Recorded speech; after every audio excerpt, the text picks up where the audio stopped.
ایک سوال یہ کیا ہے انہوں نے کہ عمر بن الحمق رضی اللہ عنہ کے خون کا بدلہ کیوں نہیں لیا گیا؟ حضرت عمر بن الحمق رضی اللہ عنہ کے متعلق ہم نے اصولی بات آپ سے فرما دی تھی فواتح الرحموت میں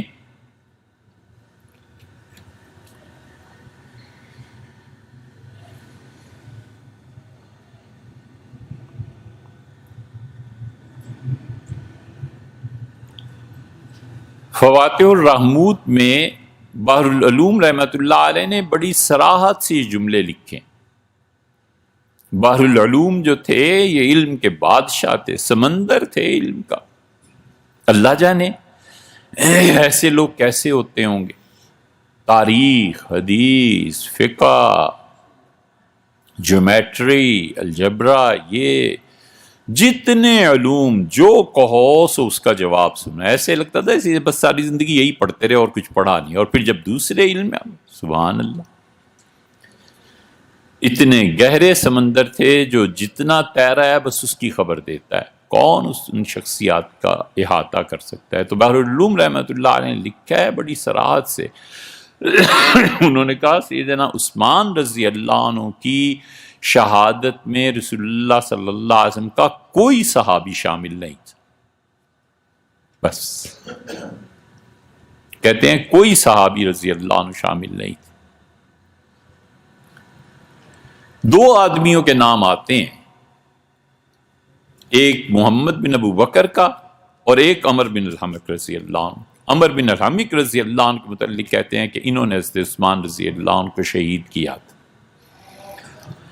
اور عمر بن الحمق رضی اللہ عنہ ان لوگوں میں سے ہیں جنہیں رسول اللہ صلی اللہ علیہ وسلم نے دعا دی تھی، 80 سال کی عمر میں بھی ان کے بال بالکل سیاہ اور جسم مبارک بالکل جوانی سے ڈھلا نہیں تھا۔ حضور صلی اللہ علیہ وسلم کو ایک مرتبہ انہوں نے پانی پلایا تھا یا وضو کرایا تھا، تو آپ نے فرمایا اللہ تمہاری جوانی کو قائم رکھے۔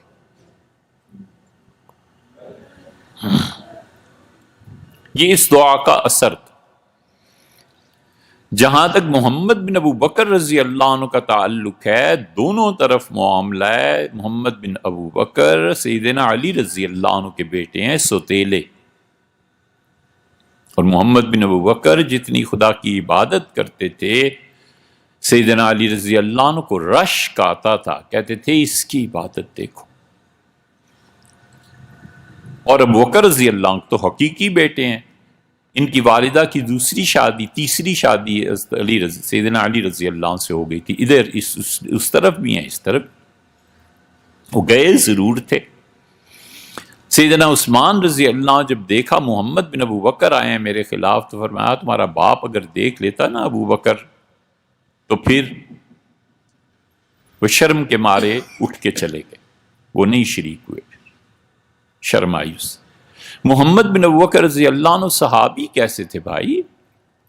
حضور صلی اللہ علیہ وسلم کا جو آخری حج ہوا ہے، ان کی والدہ محمد بن ابو بکر رضی اللہ عنہ کے اسما فرماتی ہیں کہ میرے دن پورے ہو گئے تھے اور میں حج کے لیے رسول اللہ صلی اللہ علیہ وسلم کے ساتھ چلی، اور ہم مدینہ منورہ سے کچھ فاصلے پر گئے تھے تو اس نے جنم لیا، اور ابو بکر رضی اللہ عنہ آئے اور رسول اللہ صلی اللہ علیہ وسلم کے پاس گئے، اسے اٹھا کر میں نے انہیں کپڑوں میں پہنا دیا، تو رسول اللہ صلی اللہ علیہ وسلم کی گود میں ابو بکر رضی اللہ عنہ نے ڈال دیا۔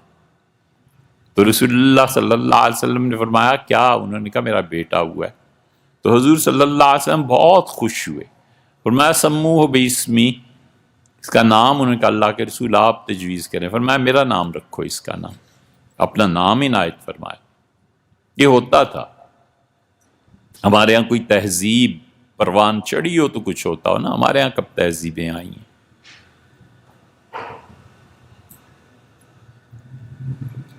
کسی سے پوچھنا کہ سر سید کے پوتے کا نام سراس مسعود کیوں تھا؟ سر سید نے اپنے پوتے کی جب بسم اللہ کی نا قرآن شریف پڑھانے کے لیے، تو جن لوگوں کو مدعو کیا تھا جرمن دوست تھے سر سید کے، ان کا نام تھا راس۔ تو ظاہر ہے کہ خوشی کا موقع تھا، تو اس نے کہا سر سید اپنے پوتے کا نام میرے نام پہ رکھو، تو اس کا نام مسعود پہلے سے تھا، راس مسعود پھر اضافہ کیا گیا، سر سید نے دادا نے اس نام کو قبول کیا تھا۔ حضور صلی اللہ علیہ وسلم اس کا نام محمد، میرے نام پہ اس کا نام رکھو۔ 3 مہینے کے تھے جب رسول اللہ صلی اللہ علیہ وسلم کا انتقال ہو گیا، تو ہم تبرکن، تیمنن، نیکی، اچھائی، خوبی کہ حضور صلی اللہ علیہ وسلم کی نگاہ مبارکہ پڑھیے، اپنا نام کیا، انہیں صحابہ میں شمار کرتے ہیں، ورنہ جو محدثین صحابیت کے لیے بچے کا سمجھدار ہونا شرط لگاتے ہیں، ان کے نزدیک تو صحابی نہیں ہے، یہ الگ بحث ہے۔ اور رہ گئی دوسری شخصیت عمر بن الحمق کی۔ سیدنا عثمان رضی اللہ عنہ کے معاملات ہم بحث کر چکے، اس پہ دوبارہ نہیں بات کرتے۔ آخری حصہ ہے جو آپ نے جس پہ دریافت فرمایا ہے کہ کیا کوئی عمر بن الحمق کو پکڑنے والا، کوئی قانون، کوئی چیز نہیں رہ گئی تھی کہ امیر المومنین رضی اللہ عنہ کو شہید کرنے کے بعد پھر رہیں گے وہ؟ میرے بھیا 2 باتیں، ایک تو عمر بن الحمق رضی اللہ عنہ سیدنا علی رضی اللہ عنہ کے گروہ میں شامل تھے، امیر المومنین سے انہیں بہت بے پناہ محبت تھی۔ اگر حضرت عثمان رضی اللہ عنہ کی شہادت انہوں نے کی ہوتی تو سیدنا علی رضی اللہ عنہ سے کوئی توقع کر سکتا ہے کہ وہ قانون ان پہ نافذ نہ کرتے اور چھوڑ دیتے؟ سیدنا علی رضی اللہ عنہ قانون کے نفاذ میں اتنی شدت کا مزاج رکھتے تھے کہ سیدنا عمر رضی اللہ عنہ پہ فتویٰ لگا دیا تھا ایک مرتبہ، اور کہا عمر یہ بات درست نہیں ہے، پیسے بھرے۔ سیدنا عمر رضی اللہ عنہ چیخ پڑے، انہوں نے کہا علی میرے پاس پیسے کہاں سے آئے، میرا کیا قصور ہے؟ ان کا دیکھیں حضرت آپ امیر المومنین ہیں، جہاں تک بات فتوے کی ہے میں نے آپ کو بتا دی ہے۔ سیدنا عمر رضی اللہ عنہ چپ ہو گئے، جب غصہ اترا تو پھر اپنے لوگوں کو بلا، فرمایا میری طرف سے پیسے بھر دو، میرے پاس پیسے نہیں، اپنے خاندان کو بلا کے کہا۔ عمر بن الحمق اگر اس میں ہوتے تو سیدنا علی رضی اللہ عنہ حد نہ جاری کرتے، سیدنا علی رضی اللہ عنہ چھوڑ دیتے، کیسے ممکن ہے؟ ایک دوسری بات یہ ہے کہ عمر بن الحمق رضی اللہ عنہ کی گرفتاری کا معاویہ رضی اللہ عنہ حکم دیا تھا، انہوں نے کہا وہ جہاں بھی ہیں، جس حال میں بھی ہیں، گرفتار کر کے میرے پاس بھیج دیں۔ یہ نہیں ہے کہ قانون نہیں تھا، یہ نہیں ہے کہ قانون کا نفاذ نہیں تھا، قانون کا نفاذ تو ایسا تھا کہ سیدنا عمر رضی اللہ عنہ نے شریح کو دیکھا تھا اور فرمایا شریح اٹھ، انہوں نے ایک فیصلہ کیا تھا، سیدنا عمر رضی اللہ عنہ کو بڑا پسند آیا، آپ نے شریح اٹھو اور چلے جاؤ سپریم کورٹ یا جو بھی اس کو آپ کہیے دارالقضاء میں، اور فرمایا فیصلے کر، اور تو سب سے اچھا فیصلہ کرنے والا ہے۔ شریح رہے ہیں سیدنا علی رضی اللہ عنہ المومنین کے دور کے بعد،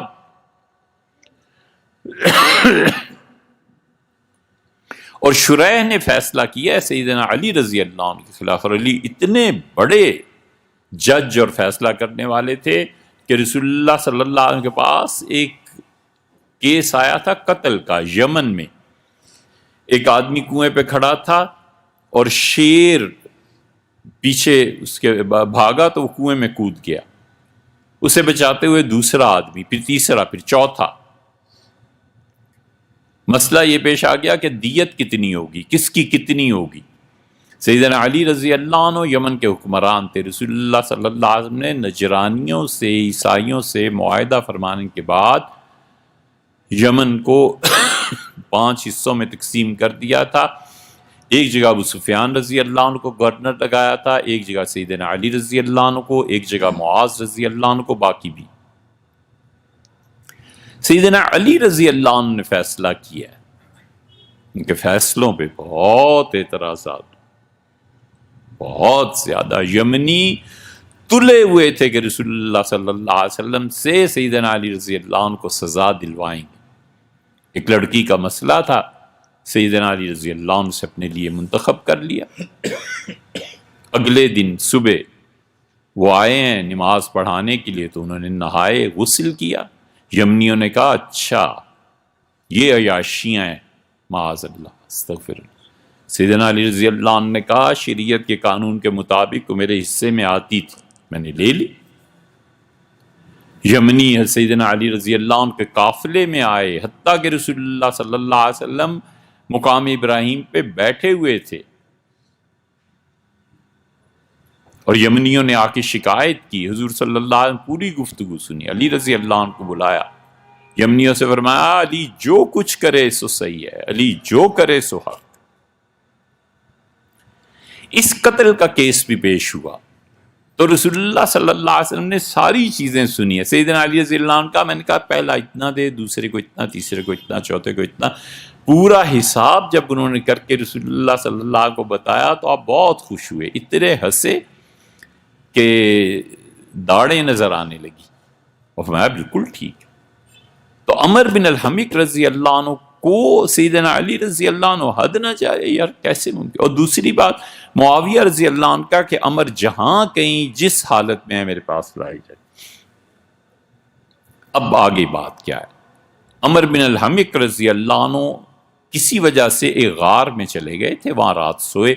جب یہ پولیس پہنچی ہے ان کی گرفتاری کے لیے تو عمر بن الحمق رضی اللہ عنہ کا یا تو انتقال ہو گیا تھا، اس غار میں کسی سانپ نے کاٹ لیا تھا، یا پولیس نے خود انہیں شہید کر کے اور ان کی گردن سیدنا معاویہ رضی اللہ عنہ کو بھیج دی۔ دونوں صورتوں میں معاویہ رضی اللہ عنہ کچھ نہیں کر سکتے تھے۔ جو کہتے ہیں کہ سانپ کے کاٹے سے شہادت ہو گئی، بات ہی ختم ہو گئی۔ اور جو کہتے ہیں کہ پولیس ڈر رہی تھی کہ اگر ہم نے نہ بھیجی عمر بن الحمق رضی اللہ عنہ کی میت تو معاویہ رضی اللہ عنہ پہ سختی کریں گے، تو انتقال پہلے، شہادت پہلے ہو چکی تھی، گردن کاٹ کے بھیج دی کہ حضرت صورتحال یہ ہے۔ یا پھر پولیس نے جان بوجھ کے یہ کام کیا۔ پولیس میں کون تھا، کس کے ذمے آتا کہ تم نے گردن کاٹی؟ اس لیے یہ بات نہیں ہے کہ قانون اور یہ چیزیں نہیں تھیں۔ سیدنا معاویہ رضی اللہ عنہ 20 سال حکومت کی ہے، اور 20 سال کی حکومت میں اگر کوئی فیصلہ ایسے ہوا ہے، کوئی چیز ہوئی ہے، تو ایسی چیزیں غلط فہمیوں کی بنیاد پہ بھی ہو جاتی ہیں، شہادت پوری نہ ہونے کی بنیاد پہ بھی ہو جاتی ہیں۔ صحابہ رضی اللہ عنہ کو مطعون نہیں کرنا چاہیے۔